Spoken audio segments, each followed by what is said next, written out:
Cuman ada satu rahasia yang sebenarnya mungkin Allah nggak tahu nih. Waktu selama reading, Pak Kino ada bisik ke sutradaranya, bisik ke gua, terus dia bilang,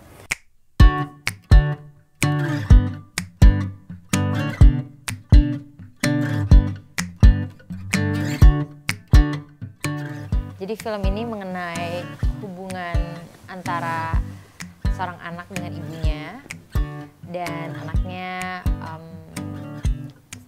mereka tinggal di India, di ibunya orang Indonesia, bapaknya orang India.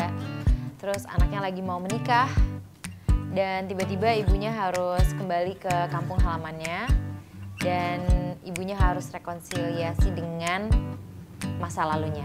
Di cerita ini tuh kayak terungkap kayak masa lalu ibu aku yang akhirnya juga mengungkap rahasia-rahasia di dalam dirinya Sinta sendiri. Mengapa begini, mengapa begitu, ternyata begini, ternyata begitu.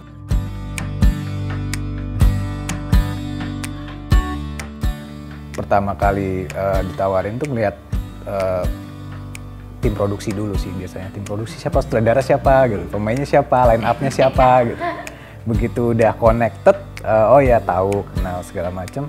Lihat story-nya, begitu story-nya juga salah satunya yang ini dari idenya dari Mas Salman Aristo juga kan, Mas Haris. Ngelihatnya juga nih dramanya nih nggak umum nih, karena tentang keluarga, ibu dan anak, tapi tentang masa lalu ibu gitu, tentang masa lalu ibunya lebih dikupas lebih dalam. Jadi temanya menarik, dan satu lagi yang bikin tertarik lagi karena syutingnya di salah satu tempat yang memang dari dulu pengen syuting di situ tuh Borobudur. Jadi begitu udah dapat skenario yang sesuai dari timnya semua, terus dapat settingnya di Borobudur pula, ya udah akhirnya tertarik sekali. Dia yang ada di India, saya nggak ada di India. Pas waktu ngambil peran Sinta pun, membaca ceritanya pun aku melihat ini unik banget, kayak mengupas cinta antara seorang anak dan seorang ibu yang berhubungan dengan masa lalu mereka dan mempengaruhi ke masa depan anaknya.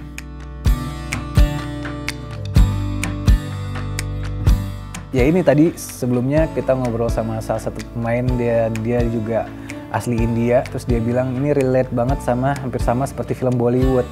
Karena ada actionnya ada, komedinya ada, romansnya ada.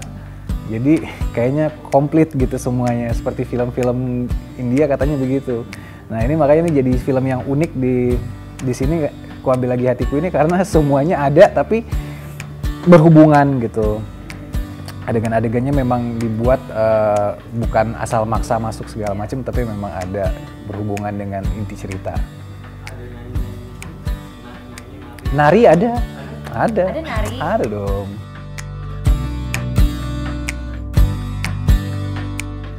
Waktu itu aku aku disediain seorang coach yang memang dia orang India, tinggal di Indonesia, dan dia juga bisa nari, ya tentunya dia bisa bahasa Hindi juga. Dan waktu itu aku bisa ikut dia ke acara-acara India yang lagi ada di Jakarta saat itu. Kebetulan banget tanggal 15 Agustus, waktu itu kita kan reading kan Agustus September syutingnya. Itu Independence Day-nya India tuh jatuh di tanggal 15 Agustus. Jadi kayak gue ke kedutaannya, gue ngeliat how they celebrate gitu. Dan itu juga menjadi bahan research aku juga untuk bisa mendalami karakternya Sinta. Sebenarnya kalau masalah mendapati peran karakter sih seperti pada umumnya film-film yang lain gitu. Observasi dan memang udah lebih banyak ngobrol sama sutradaranya Pak Kinoy.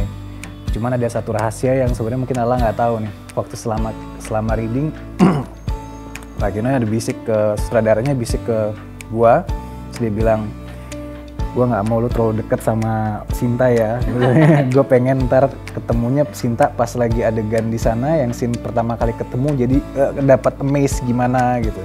Nggak tahu kan? Dia bisikin gitu.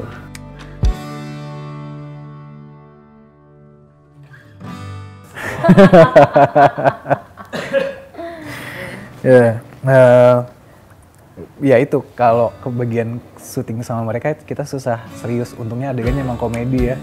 Tapi yang harus yang bisa diambil dari mereka tuh semangatnya luar biasa sekali ya. Mereka nggak berpikir dengan umur yang mungkin umurnya udah nggak muda lagi gitu, tapi mereka masih semangat syuting, nggak mengeluh gitu. Mereka masih bisa ketawa, masih bisa bercanda gitu. Profesionalismenya tuh luar biasa. Khususnya buat yang generasi sekarang nih, yang baru-baru datang terus sekarang nunggu udah berapa jam udah marah-marah, ngeluh, bete gitu. Kalau mereka nggak sama sekali gitu. Yang mereka cuma duduk, diem gitu, belum diambil belum. Gitu. Itu mereka udah dedikasinya udah tinggi. Gitu. Dari Pesek ada Pak Marwoto. Pak Marwoto. Ya kebetulan gue seharian tuh itu, sama dia. Wah, itu bener-bener 23 jam kita syuting karena emang seribet itu Pak Marwoto scene-nya. 23 jam. Ya, tapi dia masih semangat dan kayak wow, tenaganya luar biasa sih.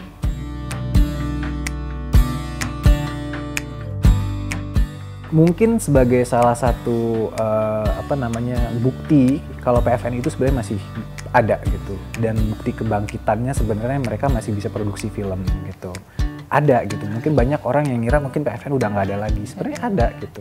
Dan mungkin film ini jadi momentum buat mereka menunjukkan kalau PFN itu masih berdiri dan bisa produksi film. Dan di samping itu juga memang nilai-nilai yang kita ingat kan dulu film PFN kan pasti ada sesuatu value yang bisa didapat dari pendidikan mungkin, atau value-value yang memang bisa ditangkaplah secara moral.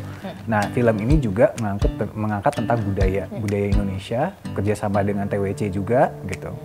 Dan kenapa jadinya nilai budayanya tuh kuat sekali, karena memang PFN itu kalau dari gue waktu kecil sih gue taunya PFN tuh kalau bikin kayak Unyil atau G30S gitu kan, ada nilai historik, ada nilai pendidikan di Unyil gitu. Ini pasti ada satu nilai lagi yang bisa dibawa, dan ini nilai budaya Indonesia gitu. Nilai budaya Indonesia tapi juga dikemas dengan suatu cerita yang relatable banget buat kita sehari-hari, yang relatable lebih modern banget lah buat, gitu. Relatable kita buat kayak kehidupan inner circle kita gitu. So mungkin juga untuk ngangkat that feel of home juga ya gitu. And Indonesia juga diangkat di sini. Menurut aku sih balance antara budayanya yang diangkat dan kayak kemanusiaannya, like just us as human tuh balance-nya bagus banget.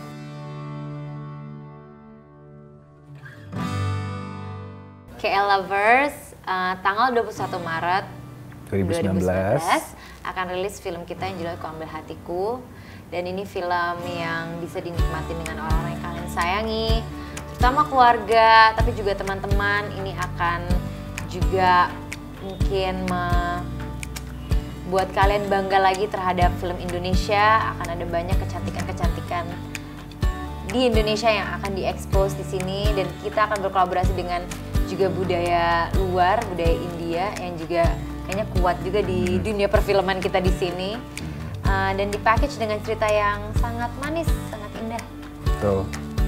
So jangan lupa ditonton, dan ya mungkin juga bisa share apa yang kalian rasain pas waktu kalian nonton itu, karena kita juga ada Instagram kan, kita ada @kuambillaghihatiku. Di situ kita juga berharap nggak hanya sekedar kita promosiin doang filmnya, tapi kita bisa juga denger feedback dari kalian ketika kalian nonton film itu.